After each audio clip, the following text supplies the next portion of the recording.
Hey everyone, it's Caitlin and welcome to another video. In this video, I'm going to show you all of the delicious vegan fall-inspired food that I ate in a day.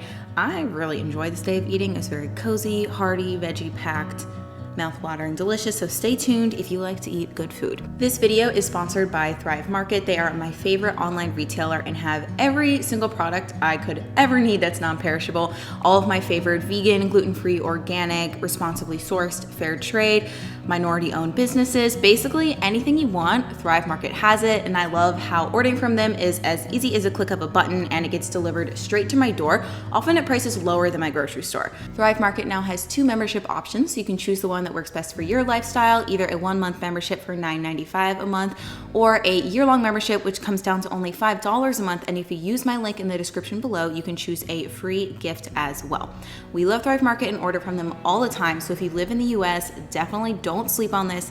Check it out. Now let's get into the video. So nowadays, Dylan and I always start our day with some warm coffee, and we decided to try out this regeneratively grown toasted hazelnut coffee from Thrive Market. That's also organic. It's a mouthful, but it was a delicious cupful. Pretty bad dad joke to start, but you know what? This was really good. I would totally recommend it. It has that perfect nutty fall flavor and aroma. It would be great with cold brew as well.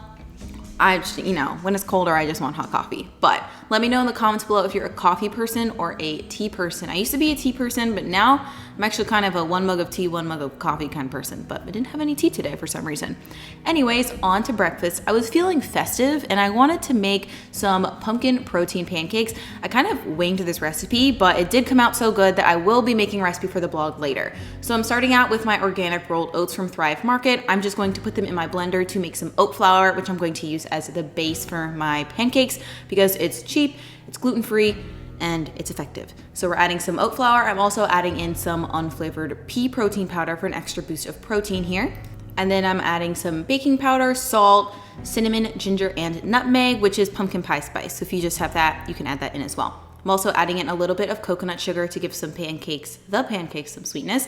And then we're just going to whisk all that together until it's evenly incorporated and form a well in the center of the bowl because I'm not about that 2-bowl life in the morning. Then I'm going to add in some non-dairy milk and some pumpkin puree that I got from Thrive Market and whisk those together first in the center of the bowl. And then once the pumpkin puree is dissolved, you're going to sort of fold in the batter. So as I said, I just kind of winged this recipe. So I didn't add enough liquid at first. So I just added in a little bit more soy milk afterwards. And you're looking for a kind of really thick batter for pancakes, especially when you make gluten-free. I find that thicker batter is better because it tends to spread more. And if you really want thick, fluffy pancakes, this is the way to go. So as you can see, I used a cookie scoop just to scoop the batter onto the pan. And then you want to use a damp spatula or spoon to sort of spread the pancake batter out a little more just because it is on the thicker side. And then I very ungracefully flipped these. It was my first round, okay? The first pancake is never the best, but nonetheless, they were still delicious.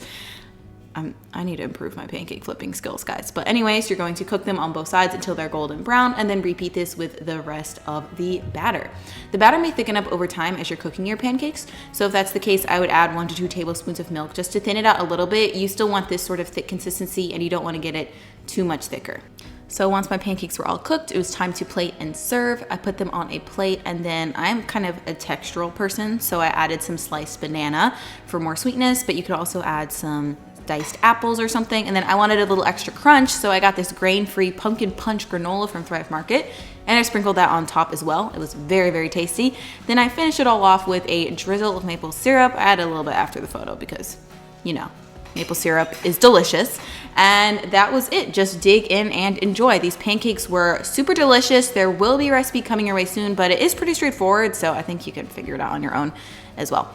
Then as a mid-morning snack, I had 1 apple that I cut in slices, and I also had it with a spoonful or 2 or 3 of chunky peanut butter.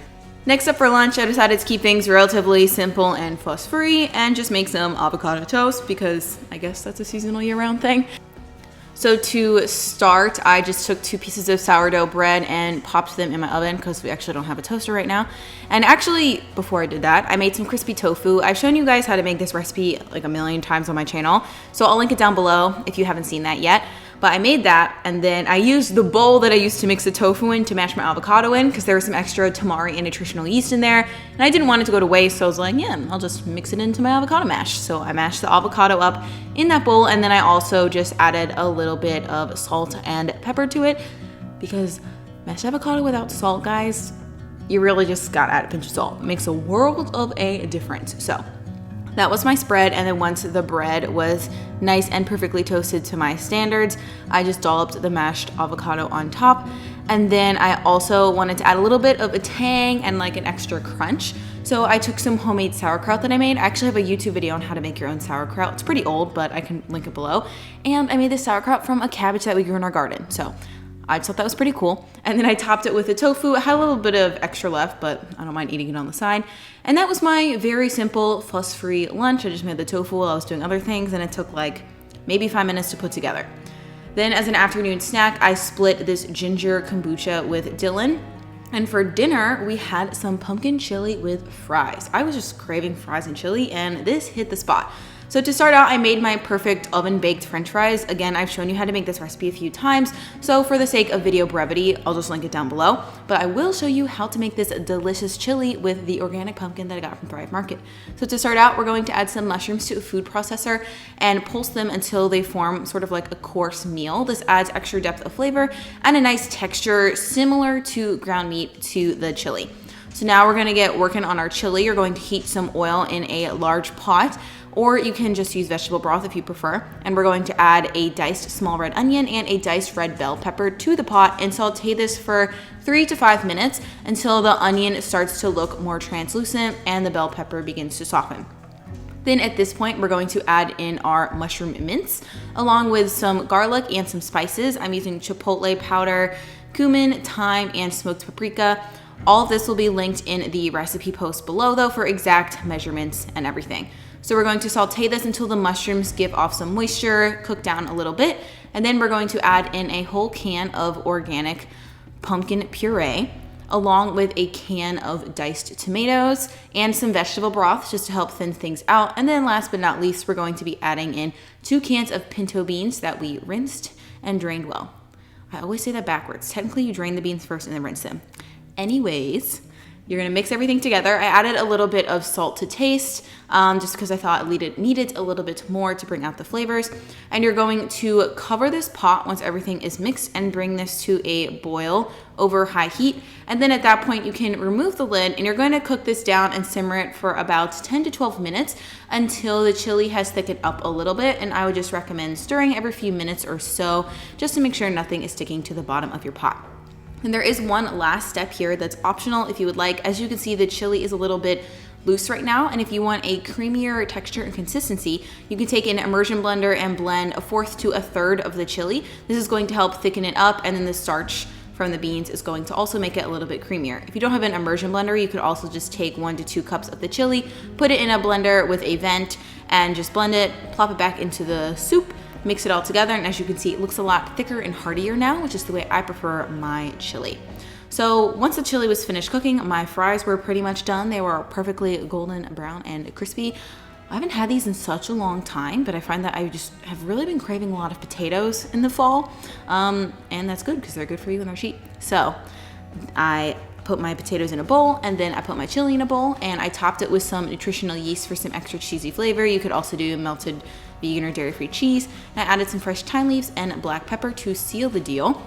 This was so good, it hit the spot. You could also just eat the chili plain or serve it over rice or even like dunk chips into it. I like to do that sometimes too. And actually I thought I was done, but then I remembered I got some pumpkin seeds from Thrive Market, and I thought, you know, why not just go totally crazy with pumpkin and add a little extra crunch on top? And I added them on top and they were delicious, so would recommend. So then last but not least for dessert, Dylan and I had some of this Tony's Chocolonely bar, which was amazing. And we also ate more of this grain-free granola, a little bit more than I would like to admit. But that concludes my day of eating. Thank you guys so much for watching. Don't forget to check out Thrive Market by clicking the link in the description below. And let me know if you like this voiceover style of videos or you prefer more vlog style videos. All right, I'll talk to you guys later. Have a good one.